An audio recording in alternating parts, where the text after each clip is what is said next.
What was supposed to be a show for dignitaries turned into fiery tragedy at Fort Bragg today. The Army and Air Force were showing off a technique for delivering heavy military equipment to a combat zone. A C-130 cargo plane flies just off the ground and parachutes drag a tank out the open rear door. But something went wrong. The C-130 came in steeply and smacked into the ground as hundreds of horrified visitors looked on. 4 died in the plane, another soldier on the ground. 75 of the dignitaries in the grandstands were Charlotteans. Nobody there was hurt. It happened at the Sicily Drop Zone on the Fort Bragg Reservation near Fayetteville, and our team coverage begins from there. Let's go live now to Graham Wilson in News Star 3 at the crash site. Good evening, Graham. Good evening, Bob. What you might be able to see behind me are the charred, overturned vehicles that the plane hit, and just over that ridge are the charred remains of that plane. This was the first day of the annual CAPEX exercise here at Fort Bragg. That's when dignitaries and families of the servicemen and women come here to see just what these servicemen and women are doing. They weren't prepared for what they saw today. This was what the military calls a lapse delivery, when heavy equipment is literally dropped from a C-130 transport plane. This time it appeared to be routine until... Ladies and gentlemen, please return to your bleachers. Ladies and gentlemen. As hundreds of service families watched, the 77-ton C-130 crashed into several vehicles parked at the end of the runway and burst into flames. The aircraft hit the ground rather hard, and that tells you something was wrong. On many occasions when we do an extraction, the airplane will hit the ground, which is why the wheels are down, and it'll bounce up. This airplane hit the ground hard and stayed down, and that it was immediately obvious that something was wrong. And it stayed straight, so the pilot had control of the aircraft, kept it going straight down the extraction zone into the trees. 4 of the plane's 6 crewmen were killed, along with one of the men on the ground. 2 others are hospitalized. Air Force Captain Brian Irving said the plane's crew was an experienced one. The low-altitude parachute extraction is a special technique that requires additional training, additional certification. So the aircrews that do this job are certified to do that. And they're trained in doing that particular, that's their specialty, if you will. Now it will be up to investigators to go through the charred wreckage piece by piece to try to find a cause. It may take months. Now at this time, Bob and Sarah, there's no word on the condition of the 2 injured crewmen, or the 2 injured men, I should say, the 2 injured crewmen of that C-130, and no word of the identities of those who died. Bob, Sarah? We could see, obviously, from the tape, Graham, what happened when the plane hit the ground. On down the way was when the explosion took place. What caused that explosion? Well, we don't know. You would think it was the impact with the 3 or 4 motor vehicles carrying a lot of fuel. When we went down to the wreckage site, there was a strong smell of fuel. And if you saw that fireball, you could just imagine between the fuel on the C-130 and the fuel that was in those motor vehicles on the ground, the potential for a big explosion was there. Graham, those people who are looking, searching behind you, how long is that going to be going on through the evening? That'll be going on through the evening, perhaps for days. They're going by piece by piece by piece. They're trying to just reassemble what might have happened. They probably will eventually pull the wreckage away, but then it may take months to analyze that wreckage and determine exactly what happened. Thank you very much. Graham Wilson reporting live this evening. Well, hundreds of civilians watched in horror as the plane crashed and caught fire. There was a group of Charlotteans who witnessed the accident.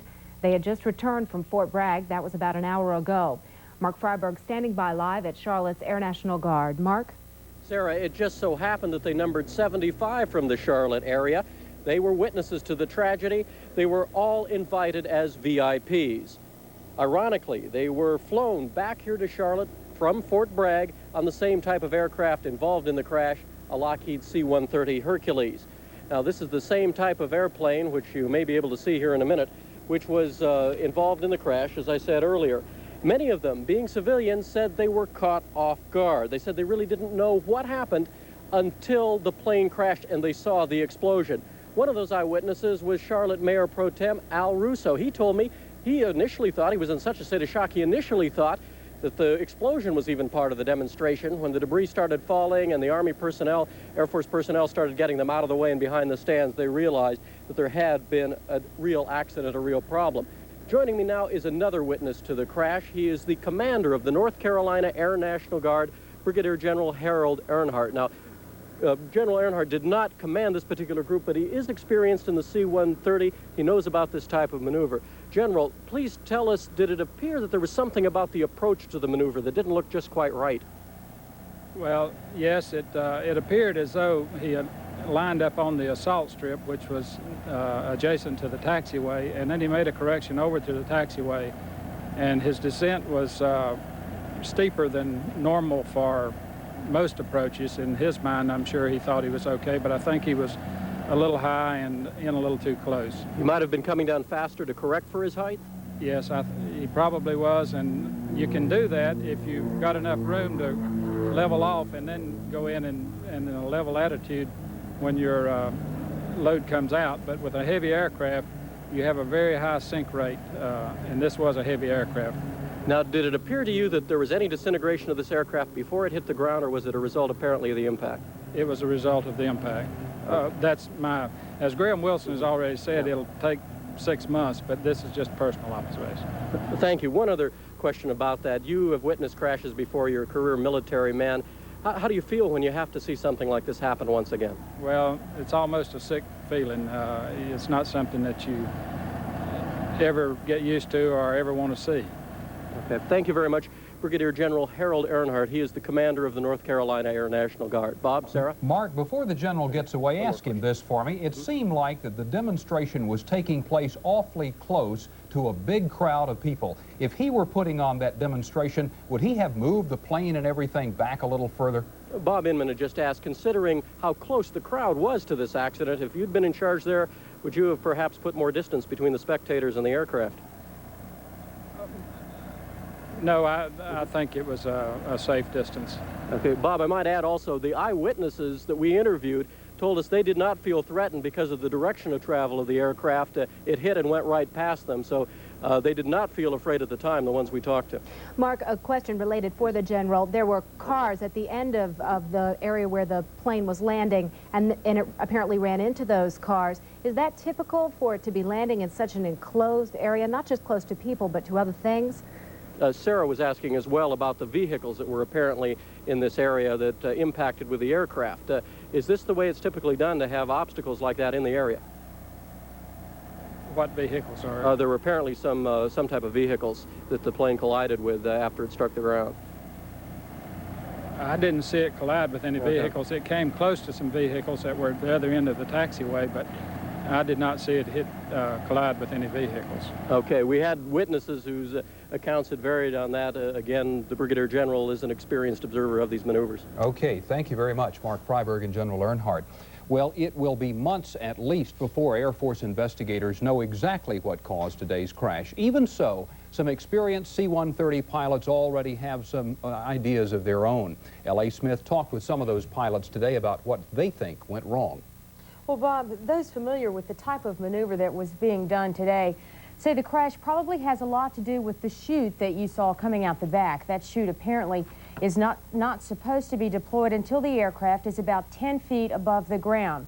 If it's deployed earlier than that, as it appears to have been done in this case, it pulls the tail of the plane up and makes it virtually impossible for the pilot to get the nose up also.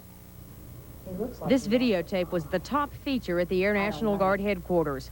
Most pilots who viewed it would not appear on camera. But those familiar with this maneuver say the plane appears to be too high, particularly in comparison to another C-130 behind it. The normal, the regulations indicate about 200 feet for the approach. How high do you think he was when I can't really comment on that. Apparently, in order to lose the altitude, the pilot appears to drop the aircraft's nose. The plane is supposed to drop its load 3 to 5 feet above the ground, then climb back to 200 feet. But this pilot never pulled up. Is there a fracture there somewhere where the tail starts to break that you can see? I don't know. Several people have commented just on looking at the lineup of the fuselage to the tail that perhaps it has cracked. When the airplane hits that hard, just like any machine, it's going to tend to start breaking up, which is what the film will show. The last C-130 accident was this one at Fort Campbell, Kentucky, last September. The Air Force says the plane averages 1 fatal accident per 200,000 flying hours. Since the Air Force started using the C-130 in 1954, there have been 132 serious accidents. Oh, it's as safe as anything we have. It's been around a long time, but It's quite safe. It has an excellent safety record over the years. Now, Colonel Peterson says the C-130 is not a difficult plane to fly at low altitudes like the 200 feet required for today's maneuver, but certainly when you're just a few feet off the ground, it does take a good bit of concentration and precision flying. Highly unusual to actually see a crash on videotape, to have the camera people the way they were there today. Is this going to aid them in the investigation? Certainly, it will make the job of the investigators much more easy for them when they have videotape from dozens of cameras to look at. Okay, Ellie. Thank you very much, L.A. The C-130 is a workhorse of America's military, especially the Air National Guard. The first of the planes was built in the mid-1950s, and it's still in production today. 12 C-130s are based at the North Carolina Air National Guard base right here in Charlotte. And that's where Keith Bridges is standing by live with more details on the C-130 Hercules. Keith? Sarah, when pilots speak of the C-130, it's with nothing but high praise. They use words like durable, versatile, one of the best aircraft available. I think it's one of the neatest airplanes to fly simply because it gives you all the feel and maneuverability of a small, high-performance airplane. It's that kind of affection that C-130 pilots use when talking about the aircraft that crashed today. The first C-130 rolled off the assembly line in 1954. 33 years later, retirement for that plane has been scheduled near Chicago, and modified versions of the C-130 are still being built today. But the production lines on the C-130 have been open now for 33 years, and that is the new record for continuous production of an aircraft. Designed as a combat plane, one that could fly low-assault missions and get troops and equipment to the front, it was used extensively during the Vietnam War.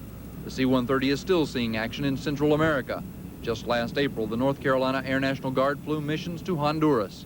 Its cruising speed is a little over 300 miles per hour and is built to fly low-altitude missions. But the C-130 has proven over the decades its ability to handle a variety of operations. It's flown by 44 different nations, I believe, in about 25 different configurations. Everything from hauling men and material to launching drones, catching satellites, putting out forest fires, refueling, air-to-air refueling, ground-to-ground refueling, just about all sorts of configurations the C-130's been tried.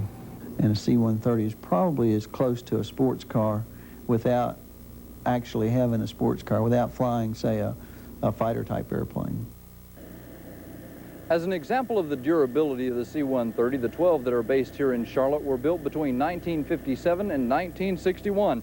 Pilots here say the age has little to do with the quality of the plane. They still have a lot of confidence in them. Bob, Sarah? Okay, thank you, Keith.